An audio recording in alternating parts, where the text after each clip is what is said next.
This video was brought to you by War Thunder. Check the link in the description or the pinned comment.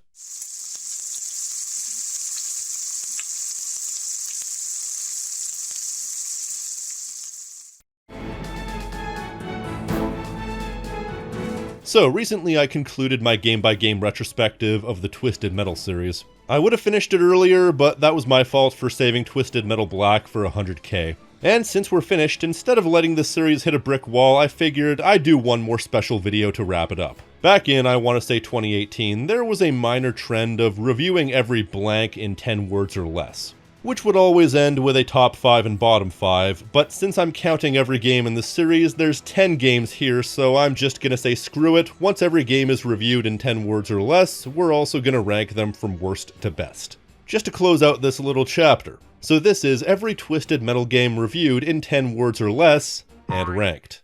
Let's go. Twisted Metal 1. Despite having first game syndrome, sublime every time. Twisted Metal 2. Arguably the perfection of the formula, almost but not quite. Twisted Metal 3. A game so poorly made it makes me physically ill. Twisted Metal 4. It certainly is Twisted Metal 4, out of 10. Twisted Metal Black. Easily among my favorite games of all time. Twisted Metal Small Brawl. Some people don't like this game. Some people are stupid. Twisted Metal Head On. PSP or PS2, this is certainly a game that exists. Twisted Metal Harbor City. Half decent, despite being half finished. Twisted Metal Lost. The reanimated but functional corpse of Harbor City. Twisted Metal 2012. The highs are great, the lows are abysmal. And hey, just for shits and giggles, this won't be part of the ranking, but as a little bonus, Twisted Metal Season 1. Exactly what it needed to be. Dumb, schlocky fun. Well, that was quicker than I thought, but hey, now comes the even more fun part. We get to rank these games from 10 all the way down. But before we do, this video is sponsored by War Thunder.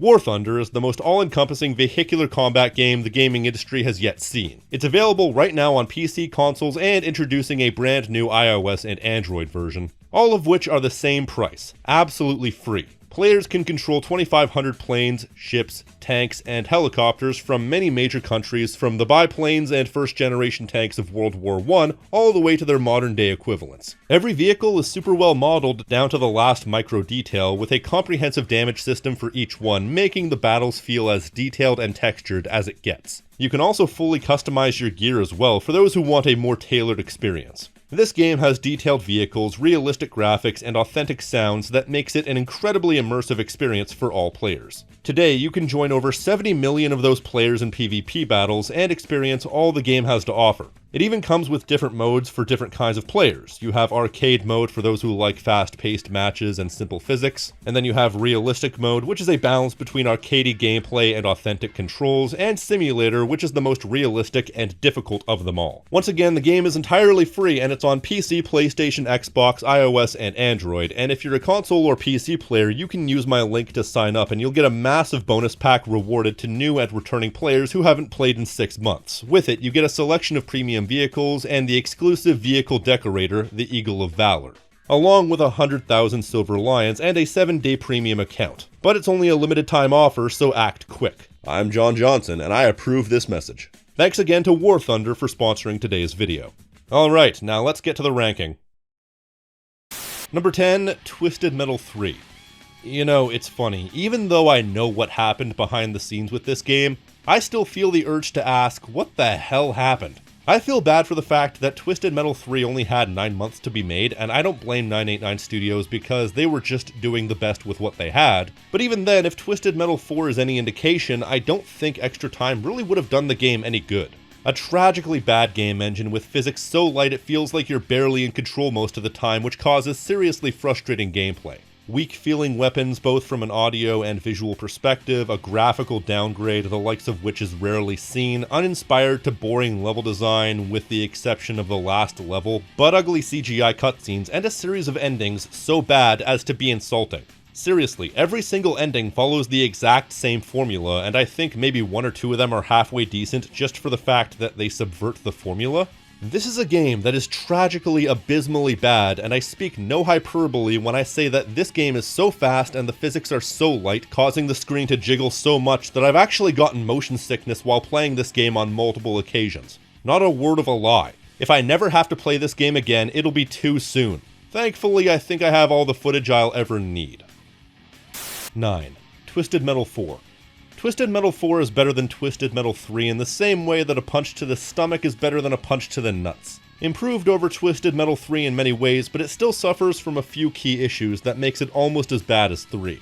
First of all, the physics are mildly better than 3, but not by much, so it still feels like you're barely in control half the time. Second of all, the levels are way too big, making it an actual struggle to even find where the action is a lot of the time, making the action to travel ratio not exactly ideal for a game like this. Third of all, despite the fact that I appreciate the idea in principle, they decided to have every level have a boss, which helps to drag the game out to breaking point, which isn't helped by 4, every car has way too much health, meaning that it takes way too long to do anything in this game, making every campaign probably twice as long as it really needs to be. Especially given that this is a genre that thrives on being short but replayable, and sadly, there are a lot of things I appreciate about this game. I appreciate the story in that Sweet Tooth taking over the contest is novel. I like that they included pretty much all original characters. It's a pretty ballsy thing to throw away pretty much the entire established roster. I like the idea of making your own car. I like how jam-packed with content this game is. I like the fact that Rob Zombie is an actual playable character. It's pretty stupid, but it's novel. This is an extremely ambitious game that really tried to improve over the disaster that was Twisted Metal 3. So there's a lot to like about this game, but also a lot to hate. And plus it also features the absolute worst final boss in the series bar none. I said final boss. Iron Maiden is not the final boss of Twisted Metal 2012, it's a midpoint boss. I feel like if they tightened up the content and made the game more fast-paced, it would probably be as much as a 6 out of 10, but I think when it comes to this specific gameplay engine, the game can only be so good. 8. Twisted Metal Harbor City. Now, is it fair to include Twisted Metal Harbor City on a list like this? Well, you know, to get the number of games to around 10, sure. But otherwise not really, because it's not a finished game. The newest build of the game is an alpha build, maybe a slightly pre-alpha build, meaning that at least a good chunk of the content is there just without any of the necessary polish. So you have a very interesting and ambitious series of interconnected levels that represented the open world direction they wanted to go, but only like 4 levels are available. Then beyond that, you have a decent selection of individual levels, but a lot of them lack polish and some of them barely work if they work at all. And you have a 7 mission story mode that gradually gets less and less functional until you're in what amounts to a test stage with no ending. I like the direction this game was going, and it's strange to think that a game this early into development could be a 5 out of 10 and could even be better than some select games in the series, but that just shows that the fundamental elements are there and are solid. Especially because it shares an engine with, spoilers, the best game in the series. When you're playing levels that are functional, it's a pretty good game, and the ideas are sound. It's just, how do you really judge a game as unfinished as this? Harshly. 7. Twisted Metal Lost. Meanwhile, Twisted Metal Lost is what happens when you take a bunch of the finished elements from Harbor City and glue them together in a vaguely presentable fashion. I consider this to be a slightly stronger game than the alpha build of Harbor City because while it has significantly less content, what they managed to put into the game is generally pretty solid. 4 levels that range from utterly mediocre to decent, a bunch of characters recycled from Twisted Metal Black and given one-page splash screens to explain their stories, and gameplay that is what amounts to Twisted Metal Black DLC. Part of me still wishes this could have gotten its own standalone release, like maybe they could have finished like another level or 2 and then they could have sold the 6-level package as Twisted Metal Black The Lost Levels, because it is unfortunately vapid as it is. And having played Harbor City, that downtown level and the ghetto level, I don't think you needed to do much to finish those levels. But this was never meant to see the light of day to begin with, and it's a bit of extra Twisted Metal Black if you wanted more, and you know what? That's enough. 6. Twisted Metal Head-On. I remember at some point I saw someone describe Twisted Metal Head-On by referring to it as the game of all time. And I don't want to be accused of ripping anyone off, but that's pretty much the description I would use for Twisted Metal Head-On. But what's funny is, I kind of used the same language to describe something like Ratchet & Clank Rift Apart. But while Ratchet & Clank Rift Apart is a good game but nothing new in the grand scope of the series, Twisted Metal Head-On is just generally kind of mediocre. It's perfectly fine, but it's one of those games that does not stick with you long term. It does everything well but doesn't do anything exceptionally. It doesn't produce any emotion whatsoever, either positive or negative. Especially because most of its ideas are recycled from other games, without really elevating the concept. It's one of those games where discussing it is so dry that it basically just boils down to an objective fact sheet about the game, rather than describing anything that produces emotion. It is the quintessential C-tier game. 5. Twisted Metal 2012. Twisted Metal 2012 is probably the biggest tragedy on the list. It was so close to breaking through to the next level, but suffered from several issues. Only 3 playable characters, at least in the story mode, at least 1 horrible boss fight, several racing levels which were as slapdash and awful as it gets, you name it. But there's so much to like about this game. The great physics engine that feels varied from vehicle to vehicle, the crunchy combat, the great soundtrack, the more focused storylines, the weapon and vehicle variety, and the fact that it's the most technologically advanced game in the series by a wide margin. And therefore it has a novelty in itself, what with the larger battlefields, the greater variety of destructible environments, and so on. This is a game that should have been top tier, but it lets itself down through a series of misguided decisions. The fact that this is as yet the final game in the series means that this is the final impression the series has left on the general public. A somewhat misguided budget game with a lot of untapped but unrealized potential. Still, it's a good enough game to put itself squarely in the middle of the pack. Which is arguably more than this game deserves, but it's still far from a bad game. It has the best this series has to offer mixed with the worst this series has to offer, leading to a good game that falls short of being great.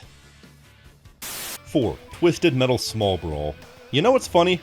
Twisted Metal Small Brawl is often cited as being among some of the worst in the series. At least it used to be. The egotist in me believes that I helped change the general consensus. I think the only one to rank lower critically is Twisted Metal 3, but I've actually seen lists on big-time websites where Small Brawl is ranked the worst. And I just don't get it. Like, yes, the presentation of the story and characters are so juvenile that it can only be described by the phrase asinine 10 and 11, but there's only like 12 minutes worth of cutscenes in the game anyway, and while the presentation has a distinctly low-budget feel to it, there's no denying that as far as a pure gaming experience, it's among some of the best in the series, with a weightiness and responsiveness so textured you can practically feel yourself in those cars, despite the fact that there are C cars. With a unique weapon variety, as well as a series of levels that are among some of the best in the entire history of the series, with the exception of the likes of Gridiron Gore or Holiday Havoc, which are just kinda boring. Despite the obvious low budget, there's a level of detail and reactiveness to these environments that isn't often seen.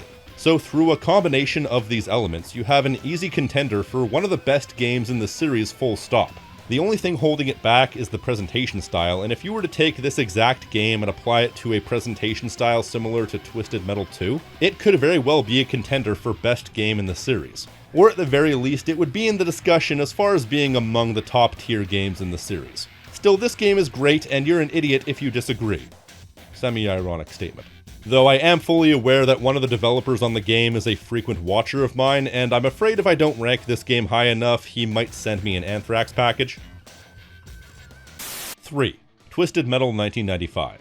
Twisted Metal 1995 is pretty much a masterpiece. Like, I don't think there's any debate here. It definitely suffers from first game syndrome in a few respects, such as having the decision to make rear-fire attacks and freeze missiles be selectable weapons on the weapon wheel as opposed to making them more convenient to use like in later games, or how the endings are all contained in scrolling text cutscenes with absolutely zero production value whatsoever. I'm also not a fan of the Assault on Cyberbia level, but the game pretty much nailed everything it needed to nail right out of the gate. With high-impact combat that controls impeccably, a responsive but still arcadey game engine, a series of fun levels that are each distinct, if slightly unremarkable at times, and a great understanding of what the series needed to be from moment one. Plus, it's also on average the shortest game on the list, with each playthrough clocking in at roughly a half hour if you're any good whatsoever. So even if you're not too keen on the game, it won't waste your time at all. Out of all the games on the list, this is one that I can just jump into the easiest, because it's a very straightforward, no-bones-about-it game that gets right into the action and doesn't waste your time with anything, even plot. It's the most pure experience in the series, and despite not being the peak of what the series could have been, it still represented them knowing exactly what to do and nailing it right from the beginning. 2. Twisted Metal 2. Twisted Metal 2 at 2. Okay, well, it wasn't my intention to have Twisted Metal 2 at 2, it's just, that's how things shook out.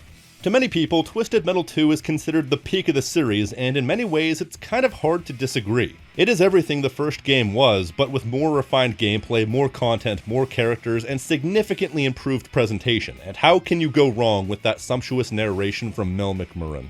Twisted Metal 1995 was great, but Twisted Metal 2 is basically better in every single way, iterating on absolutely every single factor that could have been improved upon. The engine has been smoothed out to remove any sort of jankiness, offensive and defensive abilities have now been sectioned off into different control inputs, the cutscenes are now much more than scrolling text, and are just filled with life and personality. The game has more levels and better level design with more interactive elements, and as a matter of fact includes what I consider to be the best level in the entire history of the series, Amazonia. Basically, this game needs no introduction. It is as classic gets. And many would argue the quintessential Twisted Metal game. But for me, every tongue must confess, every head must bow. There is one better. Number 1, Twisted Metal Black. You all knew it was going to be number 1. A predictable choice, perhaps, but sometimes the predictable choice is predictable for a reason. I mean, here's the funny thing, I'm almost a bigger fan of Twisted Metal Black than I am of Twisted Metal generally. Aside from a few minor issues, it's basically sublime top to bottom, to the point where even though I didn't technically grow up with it, it's still wriggled its way into being one of my favorite games of all time, which is exceedingly rare. Absolute pitch-perfect gameplay all the way through, fair but difficult, great vehicle physics, great variety, great bosses, and it manages to switch things up in a lot of ways and add to a lot of aspects without changing the game fundamentally whatsoever. The fact that this game exists at all is kind of a miracle given what it took to bring it to life, but the fact that it manages to nail almost every aspect makes it even more unlikely. Plus, very few games have ever creatively inspired me like this game has. With a series of stories that are compellingly dark and messed up, with quality enough writing that you can get behind them on a fundamental level, but it's also a game that's so shrouded in mystery and symbolism, with an 11th hour twist that completely recontextualizes the game to the point that I can and have thought about this game for hours, and I will continue to make videos about it until the moon turns blue. Twisted Metal Black is lightning in a bottle in pretty much every way, and since this game resulted in my first ever hit video, i.e. my first video to get more than 100,000 views, I owe a lot to Twisted Metal Black. So even if it wasn't pretty much the fundamental best game in the series, I almost owe it to the game to rank it number 1, but it absolutely does not need help in that regard. And that's that. Bit of a 2-for-1 special this time around, both the 10 words or less reviews and then a ranking. But I figured both of these would be too insubstantial to make individually, and I figured now that I finished the full in-depth review series for the Twisted Metal series, I might as well make one more quality tip of the hat before the end of the year. So now that I've done that, am I finished with Twisted Metal? Hell nah. I still got plenty more to say, and even if I run out of things to say, it's only a matter of time. But I still got plenty of things to say. Now, a lot of people mistakenly consider me a Twisted Metal tuber or a car combat tuber, and I reject those titles because I never specifically stick to one thing. I am a making whatever creatively interests me or flying by the seat of my pants tuber.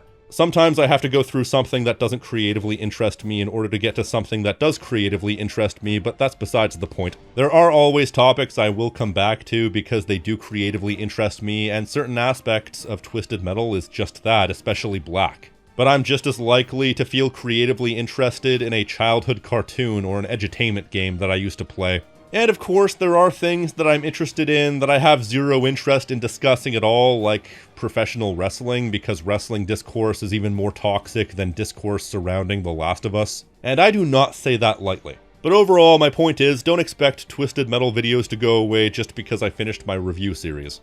Though I'll probably take a bit of a break, let things simmer for a bit, how can I miss you if you won't go away, that sort of thing. So until then, if you like what I do here and want to support the channel, you can leave a like on this video, subscribe, hit the notification icon so you're always up to date on what I'm doing, and leave a comment telling me what you think. Also, once again, thank you to War Thunder for sponsoring today's video. I've been the King of Snark Style right here on Tactical Bacon Productions, and I will see you next time. Stay crispy, my friends.